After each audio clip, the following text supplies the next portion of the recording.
بسم اللہ الرحمن الرحیم۔ آج ہم بات کریں گے اس لعین کے بارے میں جس نے نبوت کا جھوٹا دعویٰ کیا۔ وہ تھا مسیلمہ کذاب۔ اس کے ظلم و ستم بہت برے اور شدید تھے۔ آج ہم اس کے ایک ظلم کے بارے میں آپ کو معلومات دیں گے۔ الصلاۃ والسلام علیک یا رسول اللہ وعلی آلک واصحابک یا حبیب اللہ۔ مسیلمہ کذاب نے نبی مکرم صلی اللہ تعالیٰ علیہ وآلہ وسلم کو خط لکھا، میرے ساتھ ایک معاہدہ کر لیں، جب تک آپ حیات ہیں آپ نبی ہیں، جب آپ کا وصال ہو جائے تو میں نبی، یا یہ معاہدہ کر لیں کہ آدھے عرب کے آپ نبی، آدھے عرب کا میں نبی۔ معاذ اللہ۔ اس کے خط پر نبی صلی اللہ تعالیٰ علیہ وآلہ وسلم نے جواب میں لکھوایا، میں تو اللہ کا رسول ہوں جبکہ تو کذاب ہے، جھوٹا ہے۔ جب نبی پاک نے خط میں کذاب لکھوایا تو فرمانے لگے، کون لے کے جائے گا یہ خط اس کذاب کے دربار میں؟ اب اس کے دربار میں جانا ہے، حالات بڑے خطرناک ہیں، اس کے آگے بھی بندے اور پیچھے بھی بندے ہیں، جانا جان کا خطرہ بھی ہے۔ ایک صحابی تھے، چابڑی فروش، سر پر ٹوکرا رکھ کے مدینے کی گلیوں میں کھجوریں بیچتے تھے۔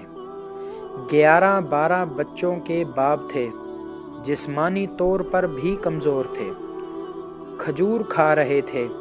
فٹافٹ اٹھے، ہاتھ کھڑا کر کے کہا، حضور کسی اور کی ڈیوٹی نہ لگائیے گا، میں جاؤں گا۔ جب یہ الفاظ جلد بازی میں کہے تو ان کے منہ سے کھجور کے ٹکڑے مجلس میں بیٹھے صحابہ کے چہروں پر گرے۔ ایک صحابی کہنے لگے، اللہ کے بندے پہلے کھجور تو کھا لے، بڑی جلدی ہے تجھے بولنے کی۔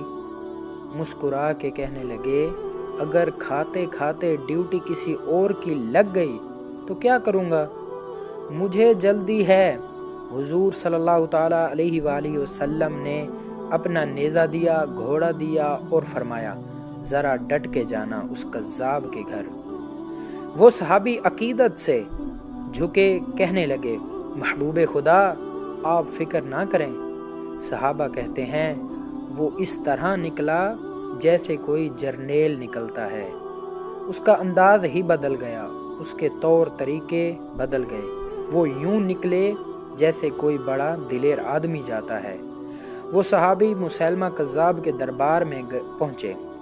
وہاں ایک شخص جو بعد میں مسلمان ہوا وہ بتلاتا ہے، وہ صحابی جن کا نام حضرت حبیب بن زید تھا، جب وہاں دربار میں پہنچے تو اپنا نیزہ زور سے دربار میں گاڑ دیا۔ مسیلمہ ٹھٹک کے کہتا ہے، کون ہو؟ آپ غراتے ہوئے فرمانے لگے، تجھے چہرہ دیکھ کے پتہ نہیں چلا کہ میں رسول اللہ صلی اللہ تعالیٰ علیہ وآلہ وسلم کا نوکر ہوں؟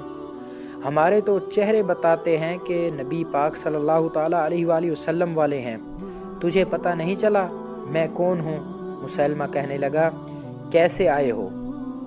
بے نیازی سے فرمایا، یہ تیرے خط کا جواب لے کے آیا ہوں۔ بادشاہوں کا طریقہ یہ تھا کہ وہ خط خود نہیں پڑھتے تھے، ساتھ ایک بندہ کھڑا ہوتا تھا، وہ خط پڑھتا تھا۔ تو مسیلمہ نے خط اس کو دیا کہ پڑھو۔ جب اس نے خط پڑھا تو اس میں یہ بھی لکھا تھا، تو کذاب ہے۔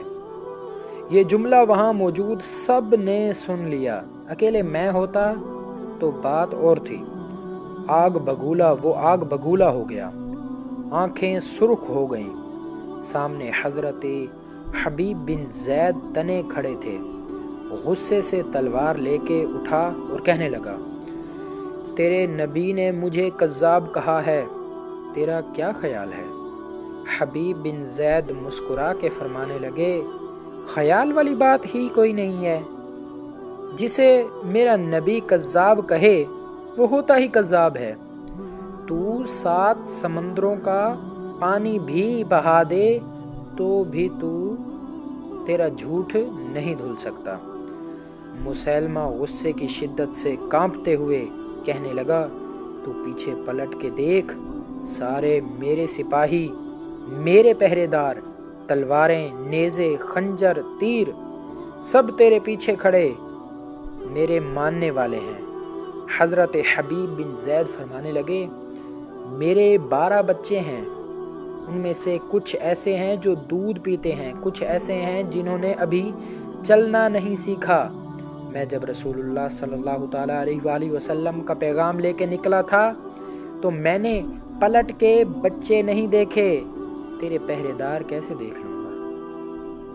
تو جو جی میں آتا ہے کر۔ غلام محمد صلی اللہ تعالیٰ علیہ وآلہ وسلم جان دینے سے نہیں ڈرتے۔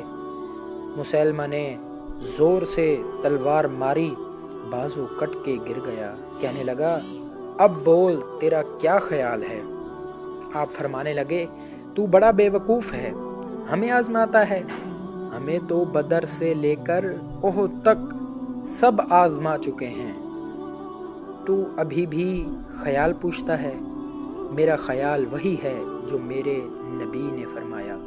مسیلمہ نے پھر تلوار ماری، دوسرا ہاتھ کٹ گیا، کہنے لگا، میں تجھے قتل کر دوں گا، باز آ جا۔ آپ فرمانے لگے، تو بڑا نادان ہے، ان کو ڈراتا ہے جو فجر کی نماز پڑھ کے پہلی دعا ہی شہادت کی مانگتے ہیں، جو کرنا ہے کر لے۔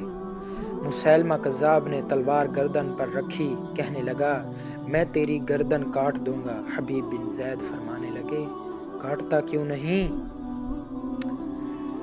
روایت کرنے والا فرماتا ہے، مسیلمہ کے ہاتھ کانپے تھے، تلوار چلائی، گردن کٹ گئی۔